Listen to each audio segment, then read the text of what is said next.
आज 6 दिसंबर है और 6 दिसंबर हमारे हिंदुस्तान के अवाम के इतिहास का ख़राब दिन है। उस दिन बाबरी मस्जिद गिराई गई थी।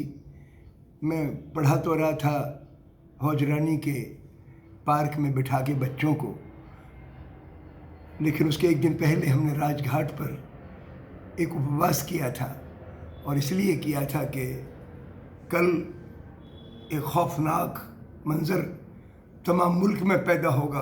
अयोध्या था उसका एक पॉइंट है, लेकिन फसाद पूरे मुल्क में भड़क सकते हैं क्योंकि 2 बरस की नफ़रत के आंदोलन ने पूरे मुल्क में नफ़रत पैदा कर दी है। लिहाजा हम लोग अपनी गलियों में चले जाएं, अपनी बस्तियों में चले जाएं, शांति रखें, लेकिन हम उसको रोक ना सके। बाबरी मस्जिद गिराए जाने के बाद पूरे हिंदुस्तान में जुनून का माहौल हुआ। कई जगह दंगे भड़के, तमाम बड़ी तादाद में हज़ारों लोग मारे गए। दिल्ली में भी 23 लोग मारे गए। अगले दिन उसके कुछ दिनों के बाद हमने वहाँ पर दिल्ली में कर्फ्यू वाले इलाकों में यात्राएं निकाली। तो जब अजमेरी गेट की यात्रा पे हम गए, हमारे साथ दिल्ली विश्वविद्यालय की 6 लड़कियाँ थीं और उन गलियों में हम घूमे। मजदूरों में रत्ती भर नफरत नहीं थी, हिंदू हो चाहे मुसलमान, लेकिन जो व्यापारी तबके के लोग थे, संपन्न वर्ग के लोग थे, उनमें उल्लास था। ताश खेल रहे थे, अट्टहास कर रहे थे। उनसे बात करो तो कहते थे कि आप कश्मीर जाइए, वहाँ पे मंदिर गिराए गए हैं। मैंने कहा कि अगर आपको लगता है कि मंदिर गिराए गए तो आप इतनी खुश हो के ताश कैसे खेल सकते हैं? हमने कहा कम से कम जो दिल में बात है वही तो मुंह पे बोलो। इतना कपट था लोगों के दिमाग में, फिर भी उन गलियों में हम घूम सके। आज का माहौल, इस बात को 29 बरस गुजर गए, लेकिन नफरत घटी नहीं। आमतौर पे अपन से तैश में अपन गलती कर देते हैं तो अपन उसका पछतावा करते हैं, लेकिन जिस संपन्न वर्ग ने इस आंदोलन को उठाया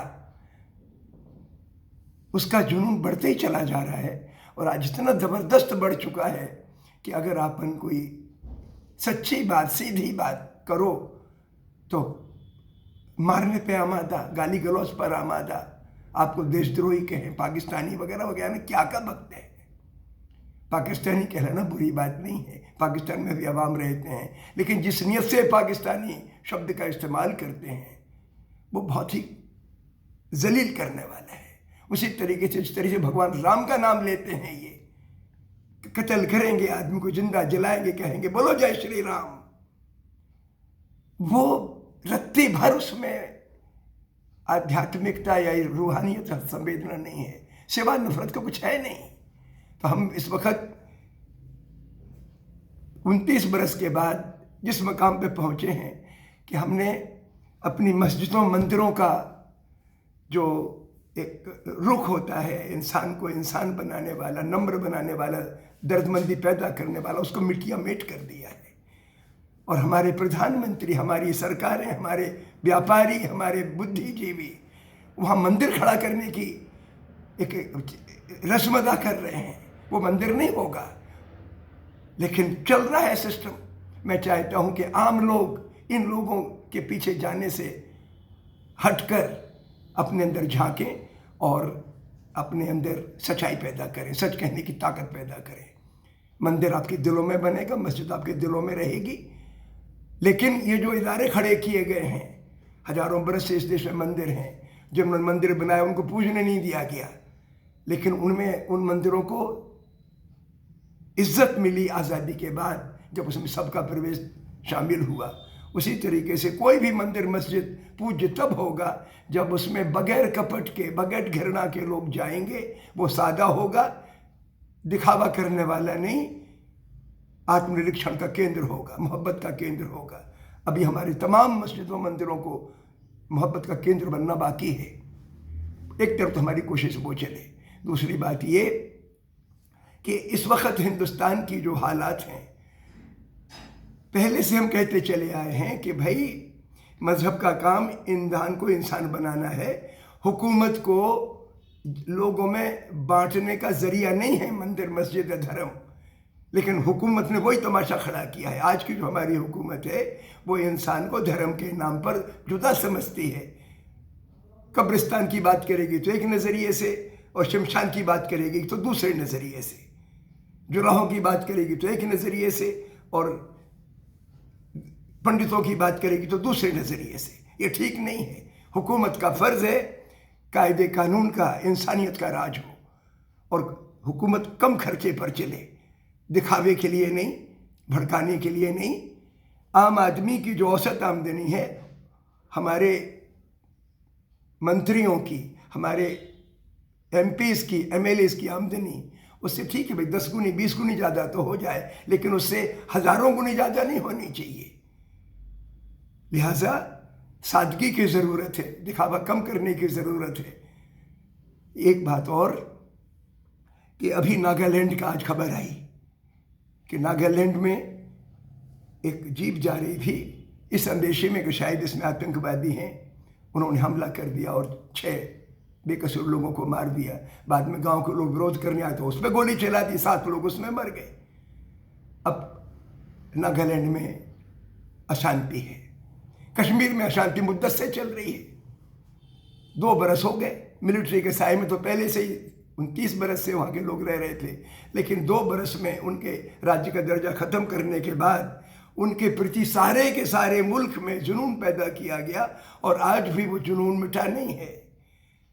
हमें बहुत आत्मनिरीक्षण की ज़रूरत है इस मौके पर कि कश्मीर के लोग हमारे अपने हैं, वहाँ से मिलिट्री हटे, उनके राज्य के दर्जा स्टेटस बहाल किया जाए। और जहाँ तक 370 का मसला है, कुल मिला के वो धारा ये कहती है, और वो धारा हर राज्य में, हर गांव में लगनी चाहिए कि जब हमारे गांव के, हमारे राज्य के जो रिसोर्सेज हैं, उन पर कोई भी कानून केंद्र सरकार का तब लागू हो जब हमारे राज्य की विधानसभा उसको अप्रूव करे, उसको परमिट करे। ऐसा नहीं कि राज्य की जंगल, राज्य की नदियाँ, राज्य के रिसोर्सेज का इस्तेमाल केंद्र सरकार कुछ व्यापारियों के फायदे के लिए अपनी मर्जी से उनको टेक ओवर करके दे दे, जैसे कश्मीर में इन दोनों हो रहा है। इसलिए राज्य की का जो प्रतिनिधि है, उनका हक है कि वो एवेल्युएट करें कि केंद्र का कौन सा कानून राज्य के फायदे का है, कौन सा कानून नहीं है। प्राइमेसी राज्य के लोगों की होनी चाहिए। इसलिए अब तक जो 3-4 साल में गलत कदम उठाए गए, जिससे गलत फहमियाँ पैदा हुई, शोषण बढ़ा और लोगों के अंदर खौफ पैदा हुआ, वो मिटना चाहिए। आज का दिन हमें आत्मनिरीक्षण का दिन है। वैसे तो हर दिन आत्मनिरीक्षण का होता है, लेकिन कुछ ख़ास मौके होते हैं कि आज हमने अपनी बरसों की क्रांतिकारियों के द्वारा खड़ी की गई इबारत को मिटाया। हमारे क्रांतिकारियों ने क्या सिखाया? अयोध्या में, फैज़ाबाद में जिन हजारों लोगों ने 1857 में अपनी जान की शहादत दी, क्या सिखाया उन्होंने? हिंदू मुसलमान दोनों थे उसमें शहीद, मौलवी भी थे उसमें, ब्राह्मण भी थे और छोटी जातियों के लोग भी, सब थे। क्या सिखाया उन्होंने? उन्होंने सिखाया कि हम इबादत तो अपनी तरीके से करेंगे, हमारे नाम अपने अपने इंडिविजुअलिटी को प्रेजेंट करने वाले होंगे, लेकिन हम एक हैं। हम कॉमन मकसद के लिए लड़ेंगे, साम्राज्यवाद के खिलाफ लड़ेंगे, गुलामी से लड़ेंगे, जुल्म से लड़ेंगे, इकट्ठे होकर लड़ेंगे।